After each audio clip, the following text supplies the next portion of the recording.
அம்மா மக்கள் முன்னேற்ற கழகத்தால் ஏற்றுக்கொள்ள முடியாது. அதுக்கு வாய்ப்பே இல்லை.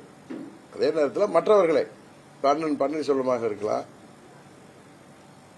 சின்னமாக இருக்கலாம், செங்கோட்டையன் போன்றவர்கள், இப்ப நிறைய பேர் வெளில போனவங்க பழனிசாமி மேல உள்ள அதிருப்தியிலேயே பழனிசாமி யாரையும் எடுத்தெறிந்து பேசுறாரு.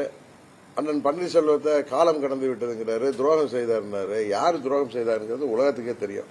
அதனால சுயநலத்தோட அவர் கட்சி ஆட்சிக்கு வருதா இல்லைங்கிற பத்தி இல்ல, அதிமுக பொதுச் செயலாளருங்கிற பேரோட தான் இருக்கணுங்கிற மாதிரி ஒரு தலைவருக்கு உள்ள தகுதியே இல்லாமல் செயல்படுகிறார் என்பதை எல்லாரும் சொல்றாரு.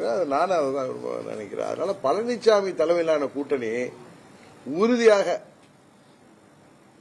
இந்த காலகட்டத்தில் அதுவும் திரு விஜய் அவர்களுடைய அரசியல் பிரவேசத்துக்கு பிறகு 3வது இடத்துக்கு தான் செல்லும்.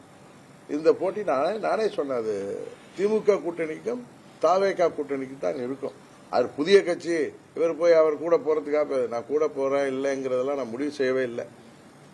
நான் யதார்த்தமா ஒரு குடிமகனா பார்த்து நீங்க கேள்வி கேட்கறதுனால நான் பதில் சொல்றேன். அது திமுக கூட்டணிக்கும் தாவேகா கூட்டணிக்கு தான். அவர் தலைமையில சரியான கூட்டணி அமைந்தால் அது கடுமையான போட்டியாக இருக்கும்.